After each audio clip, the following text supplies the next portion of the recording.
today, Ma'am Carol Ann Bautista. We sincerely appreciate your time and willingness to participate in this interview. We are education students and this serves as part of our academic requirements in teaching mathematics in the primary grades. With your permission, we would like to ask you a few questions about your best practices in utilizing instructional models in teaching mathematics. With your permission, I will now begin with the first question. So, ma'am, which instructional models have you found most effective in teaching mathematics in the elementary classroom and why?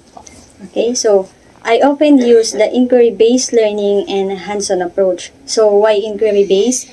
Because inquiry-based learning is encourage student-centered exploration, and the hands-on approach is using concrete objects that allows learner to manipulate and concept making abstract that more ideas and understandable. Thank you, ma'am. Can you describe a best practice or strategy you use when applying these instructional models to help pupils understand difficult math concepts? Okay, so when I introduce the analog of time for grade 2 students or pupils, I always begin by showing them a real clock.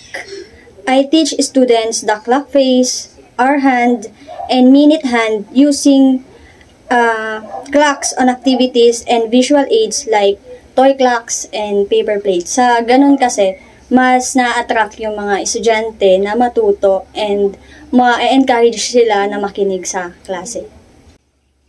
So, ma'am, how do you adapt or modify instructional models to address the diverse learning needs of your students? So, I adapt it by encourage active learning by applying games to element lessons or review sessions. Make learning fun and engaging, and I also incorporate peer teaching or support. I encourage them to teach their classmates, to support them. Sa ganun kasi, mas nagiging active yung bata pag mismo yung classmates na nila mismo ang nagtuturo sa kanila. And mas natututo sila sa lesson.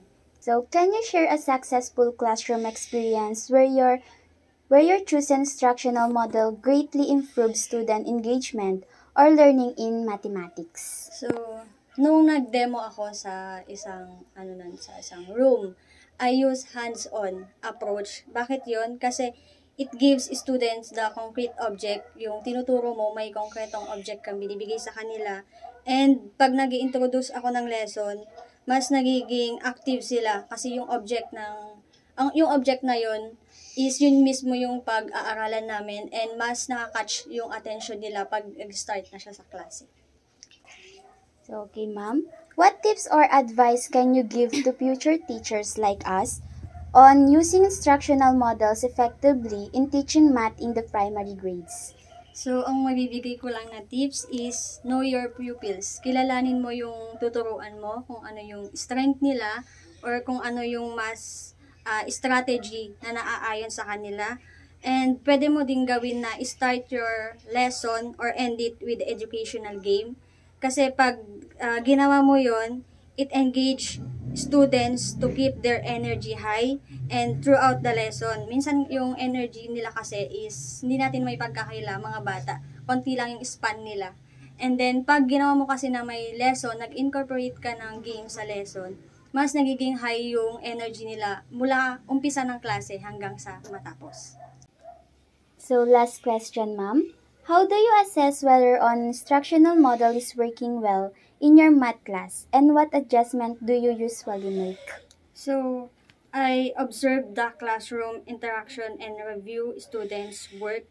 Kasi pag nalalaman mo na successful yung ginamit mo, pag yung bata is may natututunan, and kahit kinabukasan ituro mo ulit yung lessons, may natirang lesson na nakuha niya, pass, kasi yung objective mo or yung ginamit mong approach is effective doon sa bata.